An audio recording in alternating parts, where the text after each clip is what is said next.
Welcome back to Trading 360. It's time for the disruptors. George Tsilis, senior markets correspondent on the network, is here with today's company, and that is DraftKings.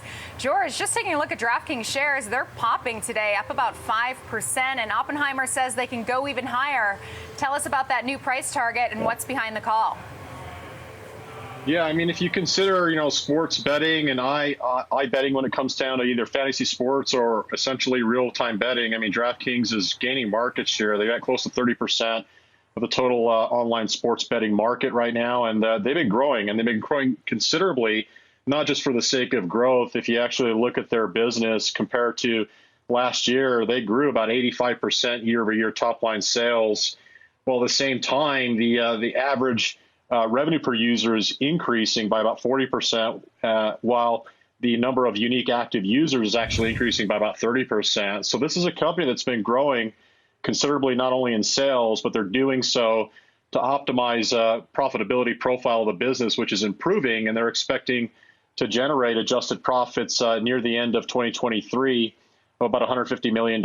So this is essentially a situation where the company's been inching closer towards profitability, and I think this is one of the reasons why Oppenheimer actually increased their price target to $36 from $30, and they maintain an outperform rating. I mean, if you look at the stock, it's up about 139% on a year-to-date basis. It's been trending very nicely since the beginning of the year, and ideally speaking, the company's well-positioned. There's more states that are legalizing online sports betting.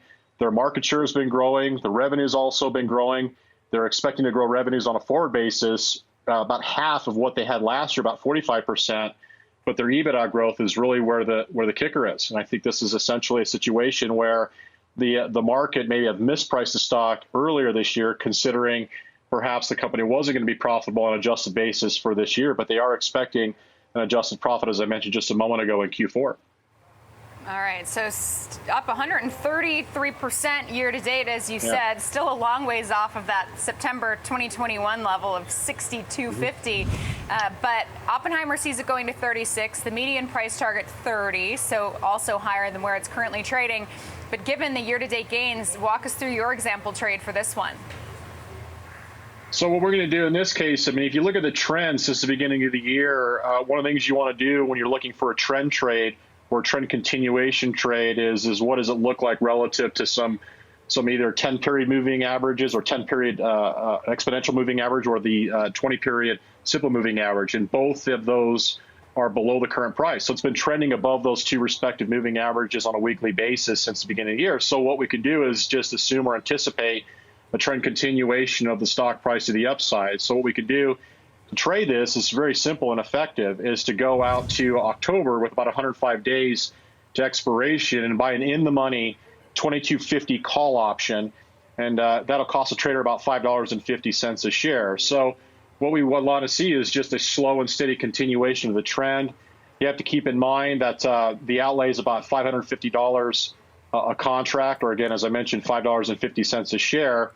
And break even is at $28. So the stock has to hit 28 or higher between now and expiration, 105 days, for this trade to be profitable if you hold it to expiration. But since we're buying an in-the-money call option with a high delta of about 70, one other strategy in this case would be either to close the position or roll the position to a lower strike or further out in time if the option delta hits about 85 to 90. So that's another situation in which, again, a trader could take profits.